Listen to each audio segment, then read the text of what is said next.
این شیرینی‌تر فوری و سه‌سوته رو بدون فر و همزن خودت توی خونه با کمترین مواد، اونم فقط توی نیم ساعت درستش کنی. پس برای درست کردنش این ویدیو رو تا آخر ببین، لایک رو بزن، بریم که با هم درستش کنیم. ابتدا برای درست کردن این شیرینی‌تر یخچالی شیر، شکر، آرد سفید و نشاسته ذرت رو با هم مخلوط کنید. خوب هم بزنید تا هیچ گلوله‌ای از آرد و نشاسته باقی نمونه.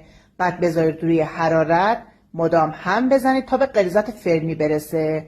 وقتی به غلیظت فرنی رسید بهش وانیل و کرارم اضافه کنید. یک دستکش شد، از رو حرارت برش دارید. تو این مرحله برای تمیز در آمدن دسر از قالب کف ظرف مشما بندازید، یک لایه بیسکویت، یک لایه مواد. به همین صورت ادامه بدین تا مواد و بیسکویت تموم بشه.